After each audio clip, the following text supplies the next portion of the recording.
So we have here our first live look at the game. So this is as you said, this is a build that they've seen this battle before. Yep. It's maybe the last time they see the battle. But they've seen this battle before, they've seen this map before, but never the full thing with deployment and everything we're going to be running through. Yeah. It's top to bottom. Yeah, you'll see a lot of your very familiar stuff here. Obviously, deployment is there. It's deployment is part of Total War. Yeah. But again, in terms of the style of the map and the kind of map that it is, it's not miles away from the sort of map that we've had in previous Total War titles. We do have a big spectrum of different kinds of maps, of course. So we're going to have more dense maps. We're going to have more sparse maps. This one sits on the sort of more sparse side of things, but it's not the completely flat. I want to say tournament style map, necessarily. But it's got some interest in it. But it is a good sort of, it's a good middle ground. Yeah, exactly. Presents a few different things. Exactly. Presents some denser areas, some open areas. So it's a pretty good show map. We should check out that lovely sunset because it is. There we go. that is beautiful. It's and grim look dark. at that cannon. Yeah, I can hear everyone going yapping. But it's lovely. Take it in, isn't it lovely? Look, and a huge amount of work is going into making sure that we capture the feeling, the grim dark, the scale, everything. So massive kudos to the art team for putting off something that looks this wonderful. Someone called me out very accurately of where's the close beta sign up. That's on the clips that we'll show later. But you're welcome to Google it and find it yourself before that QR code comes up. So we'll talk about just a couple of things here before we actually jump into the battle, because some of this UI is brand new, right? So we want to make sure people understand exactly what they're seeing there. So should we start with reserves? Yeah, let's go for it. Will, do you want to click there? There you go. Ta-da. So massive disclaimer. Again, like the actual, that panel itself, as of very recently, completely changed. It is still a panel, but we have strategic reserves. So a big part of this game is basically teeing up the forces that you're going to bring into the battle from your campaign, and having them come in their various different ways. So you may have some opportunity to sort of shuffle some units around during deployment, like what do you want to have your starting army as. But then there will be more restrictions as well. Let's say you're playing Space Marines and you have a fleet in orbit. You'll have some people racked up on that fleet that you won't necessarily be able to start the battle with, but you can join the battle with them throughout using the strategic reserves panel, bringing them in via very violent and upsetting ways, such as drop pods. We don't have. Oh, sorry, Pedro. I was going to say, you'll have to consider at deployment whether you want to bring your full force in, or if you want to keep some stuff in reserves so that they can fly in on Thunderhawks later to surprise the enemy. But we're playing the Guard. We are. And the Astra Militarum, they do have Valkyries. They hoof it. Yeah, but we tend not to send them down via drop pod because they are human, they are squishy, and they wouldn't survive that kind of impact. So the Guard's playstyle is much more about bringing reserves up the field to sort of meet the enemy and hold the line effectively. So a bit more like classical Total War reinforcements. Yeah, with more control over who and when and where, basically. Then there's two other things we'll touch on before we get about. Actually, do you know what? People seem pretty interested in what we're saying rather than having a go at me for not telling Will to press start battle. So there's two rows of icons above the mini map there. What are they? Oh, they're different things for starters. They are. So we have the bombardments that you're going to bring into the battle, and again, all work in progress UI. But the explosive, powerful ordnance that you have from off field, or again from your fleet, that again, due to your campaign situation, you will have teed up before this battle. So let's say, in this case, actually, we have our Death Strike Godspear warhead, which is that is coming from off field, right? That is an artillery piece sat off field, ready to get involved. We've done it in our campaign, but we do have a fleet in orbit as well. We have our Lance Strike, and we have some Valkyries at the ready. Yep, ready to drop in some missiles. So we've got a bunch of different bombardments that we can drop in, and then we have our army abilities, or in this case, the orders. Yeah, regimental orders. So the Astra Militarum has this mechanic where you can enact orders that will spread to units that are within range of Voxcaster. So their playstyle is making sure that you have all of your units close enough to a command unit that can then issue these orders, which will give them different buffs that you will use to manage your situation in the field to adapt to what you need. Yep. Very similar, inspired by their tabletop mechanics, right? Of course, yeah, and again, just how the Guards should operate, right? Again, like coming from the lore, they are waiting for their orders. They are the human wall. Yes. So part of that playstyle with the Guard that we'll hopefully see if Will's Will does his does the best he can. Is presenting that strong front and meeting the enemy in the open and then crashing against them and reinforcing. So we'll see how that goes. Fantastic. Well then, we got a lot else to talk about, but I think we can start the battle and start touching on some of it as Will battles the Orks. Let's go. Okay, go on then. So one thing to point out is the Cassicans were not in the deployment zone. No. So they had forward deployment. Yeah, forward scouts. Yeah, classically Vanguard deployment, but forward scouts. Yeah, so they are able to deploy from the front, obviously with some limitation, and scout out the battlefield for you and have better vision, better visibility. Visibility now being a big deal. It is a big deal, yes. Yep. So you can see, we visualize now where things are. We have a fog of war. Yeah. I'm not sure if it is actually in this build though. It's not the visuals. The visuals of it are not engaged, but the mechanics are. Like this is why we cannot see the Orks at the moment. Right. But fog of war has a pretty big impact in this game, especially because we're playing in sometimes very dense maps. Buildings, other obstructions will block your fog of war. So part of the strategy might be to destroy sight lines to be able to see where the enemy are coming from. And we see one of them approaching right now. Yeah, it's a very eager battle wagon who's currently being very brave and being a little bit suicidal to drive. Oh, I mean, yeah, I did see what he's going up against. No, that's what he's met a Baneblade. At this point, he's probably made the decision that it's worth just going in and going ham. And he's gone. So he's done the best he can. And he smashed over some cover. Yes. Which is probably worth talking about a little bit. Will moved some people into cover here on this left ruin. Yeah. And you can see that they'll filter into positions, basically. So we really wanted to keep it as close to the standard control as possible. So this is just part of the drag out. When you're dragging out a unit over a cover zone, they will populate the positions within there. Oh no. Oh no. That's what you do if you don't want the opponent to get cover. It's all good. A bombardment's coming in. So this is all going to get a little bit messy. That Baneblade's trying to contribute though. Which is going to be a rough time for our poor guardsmen. So what this gives us a nice opportunity to talk about is the destruction of cover and how that works too. So we have cover zones. They are pre-established within the map, and it's a combination of the simulation of the actual projectiles being fired and hitting those cover pieces. Those can be destroyed, but within those cover zones as well, we are doing a few things to sort of keep it established. So we have a concept of evasion, and as long as you're within a cover zone, you're slightly harder to hit. The enemy is more likely to miss you, and what gets destroyed does leave behind a little bit of detritus, as you can see. So basically, there's always a little bit of effect there. What we didn't really want is for players to have to sort of constantly think about, is there cover there? Isn't there cover there? Did it move? Did it get fully destroyed? So there is an impact. There is a simulated impact. It will become slightly less effective, but it still holds on to some of its teeth. Which is we're finding to play really nicely. But this is the point of coming to closed beta, right? Is to start to really actually fence this with everyone that is going to spend, I hope, a great deal of time like we are playing this game and enjoying it, and figuring out where to take it and how to sort of really dial into the guts of it. It's gone really well on that left flank, hasn't it? They've thrown everything at you. So maybe some reinforcements at the back for a second wave. Maybe get the Baneblade involved. But no, the cover zones. Most of the areas in this map that you see that have tons of cover pieces have sandbags, look fortified. These are the proper cover zones that'll give you both the simulated impact and the buff. But staying behind positions of cover can also exist in some other contexts. For example, if you bring in a very, very large bombardment, it'll make a crater. This crater will allow you to dock some units to it to have the simulated benefit of being behind something that cannot be shot at. But in those cases, you won't get the buff because this is not a fortified zone. It's not prepared for cover. It'll give you some advantage, but not quite the same advantage as these areas of the map that are specific for it. So you get some benefit out of it, and there is some really fun sort of like emergent gameplay that can come out of, are we about to drop the bomb?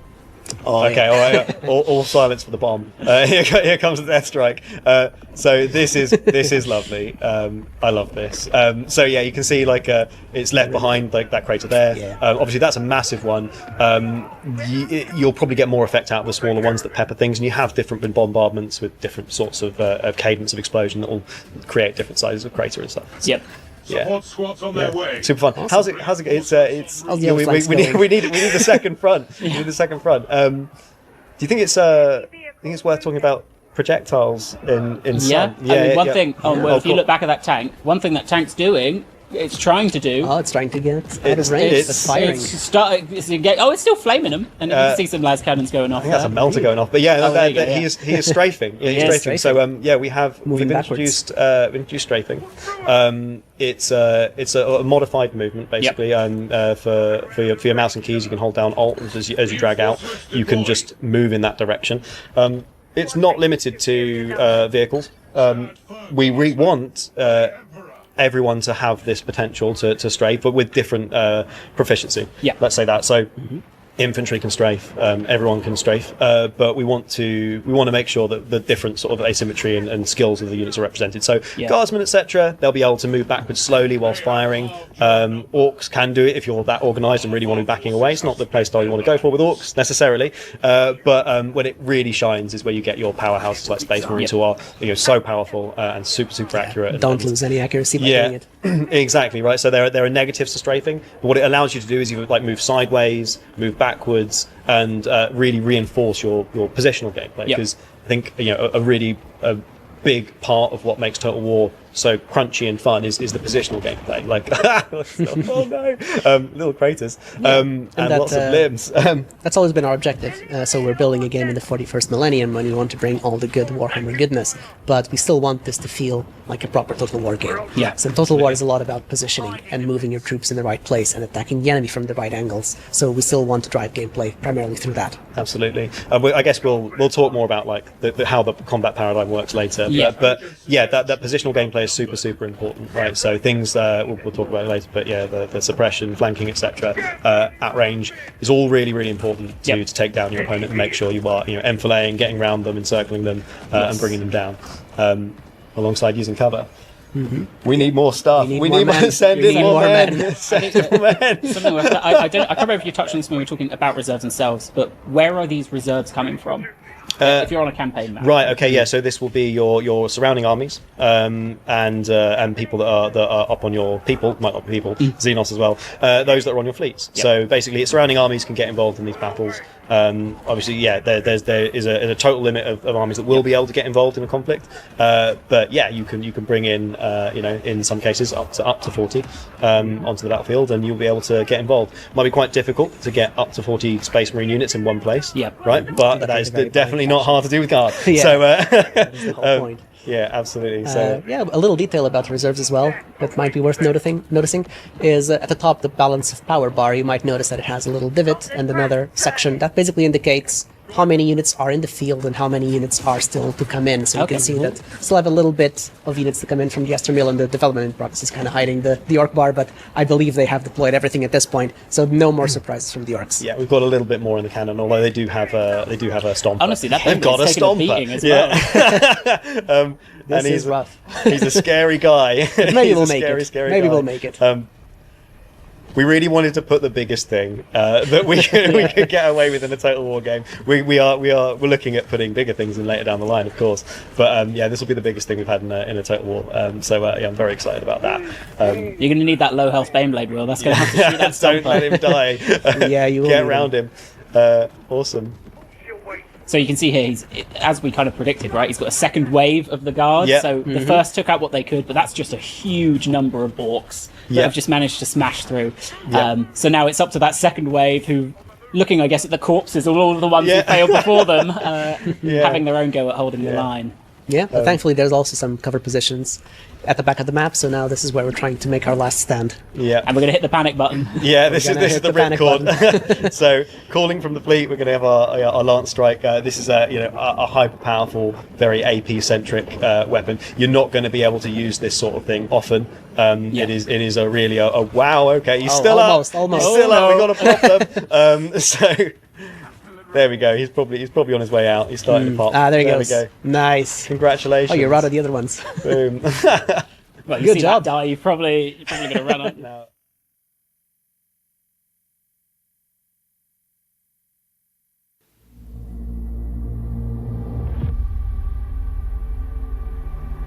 欢迎来到哈米吉多顿战区，此战区包含了多个可玩恒星系，每个恒星系都拥有多个有着独特生态系统与战术优势的行星。现在，我们正位于一个闻名世界的轨道上空，他正在遭受欧克蛮人的入侵。星球总督向我们发出了求援，从战略角度来看，支援他们也是明智之举。死亡制造者舰队正在向地表投送援军，我们的主舰位于轨道上空，我们可以在登陆前率先发动轨道轰炸，削弱敌军。这或许能帮助我们前线的士兵守住阵地。欧克蛮人正在逼近，一旦这座城市失守，我们将失去整颗星球以及随之而来的所有战略利益。我们当前指挥的是星界军，他们拥有庞大的兵力储备，但在近战中，没人想和欧克蛮人硬碰硬。我们必须以己之长攻彼之短。因此，在战斗侧方，我们将派出一支小型分遣队，去补给列车后面先行埋伏。侦察哨兵机动性很强，是演习工，能为我们提前窥察战场和敌人位置。他们还能根据战术需求配备不同武器，例如自动炮、重型火焰喷射器以及导弹发射器。我们在这里设伏，等待欧克蛮人经过。一旦时机成熟，便从侧翼突击，打乱敌军阵型。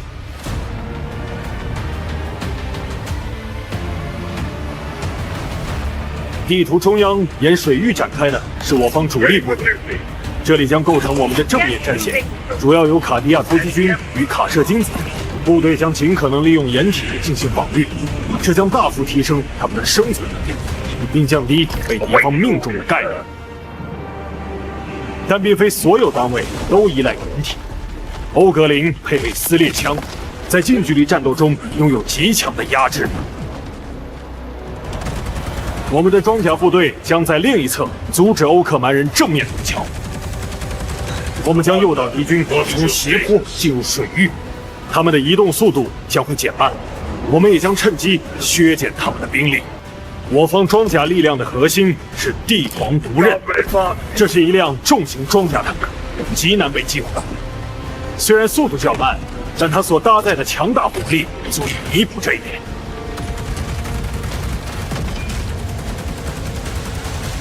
与星界军不同，欧克蛮人几乎不会利用掩体，他们热衷于直接冲向敌军。重甲强蛮人是擅长近战的精锐步兵，他们装备着杀戮锯、能量镯以及双联喷火器等致命武器。正如计划的一样，水域正在拖慢敌军的脚步，并使他们挤成了一团。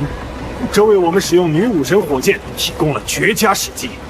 我们可以调整导弹的攻击角度，对聚集的敌人造成毁灭性打击。风暴小子是突击步兵，利用跳跃背包冲入敌阵，他们能够迅速跨越大片区域，甚至翻越建筑，直接切入战场关键位置，在近战中彻底摧毁敌人。我们的前线就要撑不住了，是时候发动伏击了。摧毁这些列车将为我方开辟出一条全新的进军路线，这是欧克蛮人完全没有预料到的。这将迫使敌军分散兵力，以此缓解前线的压力。不同地图中都将有大量可摧毁的环境与建筑，他们将不断改变战场形态，以创造新的战术选择。我们的前线被突破了，现在是战术撤退并重新组织防线的时候了。我们可以调遣增援部队进入战场，稳住局势。Assistance incoming. 并非所有人都能活下来，有时候牺牲在所难免。这些士兵已经完成了他们的使命。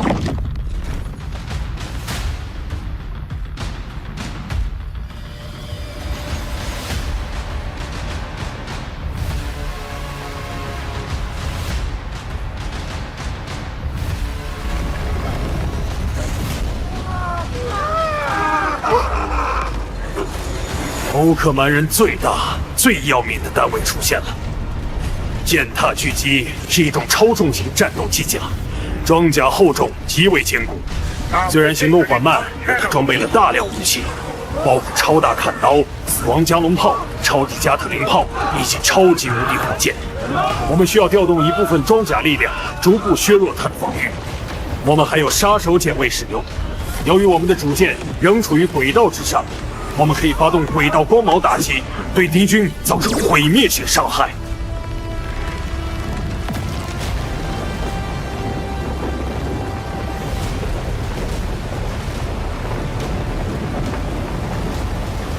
随着践踏巨迹被摧毁，欧克蛮人的阵线彻底崩溃，敌人开始溃逃。我们或许赢下了这场战斗，但这颗星球乃至整个恒星系的战争仍在继续。